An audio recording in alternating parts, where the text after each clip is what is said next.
ప్రియులారా, బాగున్నారా? దేవుని వాక్యాన్ని క్రమంగా చదువుచున్నారా? ప్రార్థించుచున్నారా?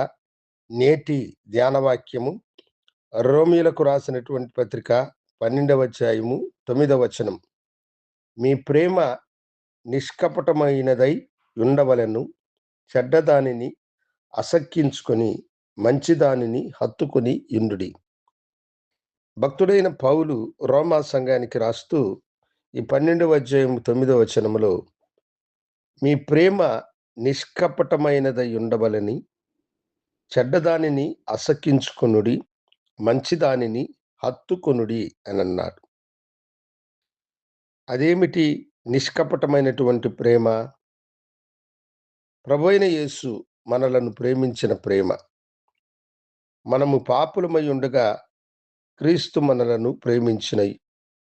మనము శత్రువులమై ఉండగా యేసు మనలను ప్రేమించి ఈ లోకానికొచ్చి తనను హింసించి దూషించి తన మీద అభాండమైనటువంటి నేరారోపణలు చేసిన వారందరినీ ఆయన క్షమించి మానవాళందరి కొరకై కల్వరి శిలువలో తన ప్రాణమును పెట్టినాడు.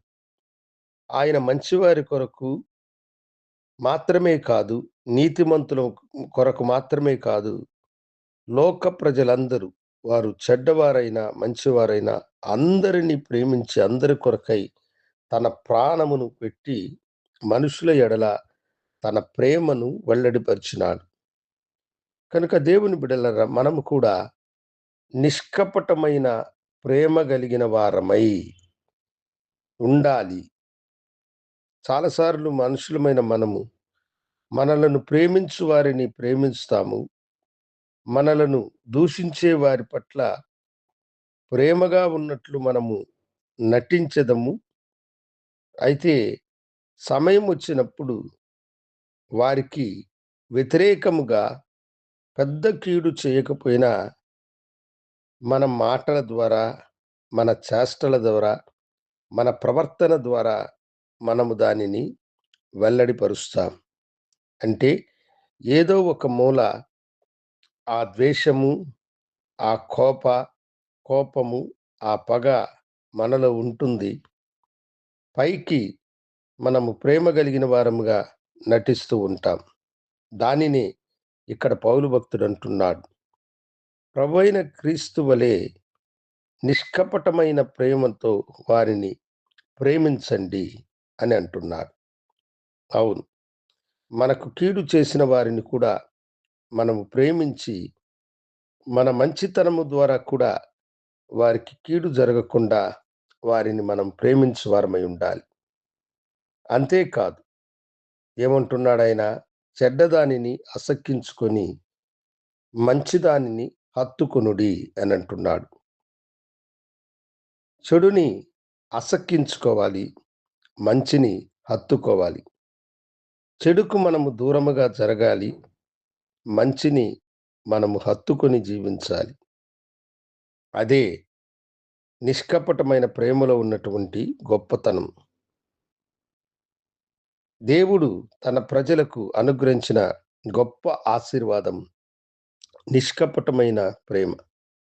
వారు మనలను ప్రేమించకపోయినా, వారు మనలను దూషించినా, ఇతరులు మన మీద పగబట్టిన అందరి ఎడల మనము నిష్కపటమైన ప్రేమ కలిగిన వారమై ఉండాలి.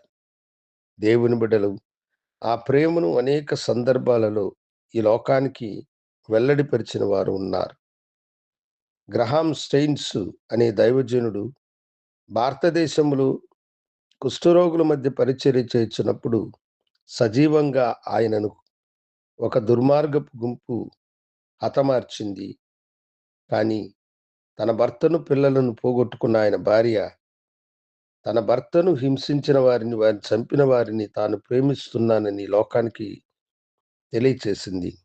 అది నిష్కపటమైన ప్రేమ. అట్టి ప్రేమ కలిగిన వారమై మనం ఉండుటకు సమర్పించుకుందాం. ప్రార్థిస్తున్నాను. గనుడా, నీ బిడ్డలను దీవించి ఆశీర్వదించి నీ ప్రేమకు, నిష్కపటమైన ప్రేమకు వారిని పాత్రులుగా చేయమని యేసు నామమున అడిగి వేడుకొంచున్నాము తండ్రి. ఆమేన్. శుభోదయం. ప్రభువు మిమ్మలను దీవించునుగాక. ఆమేన్.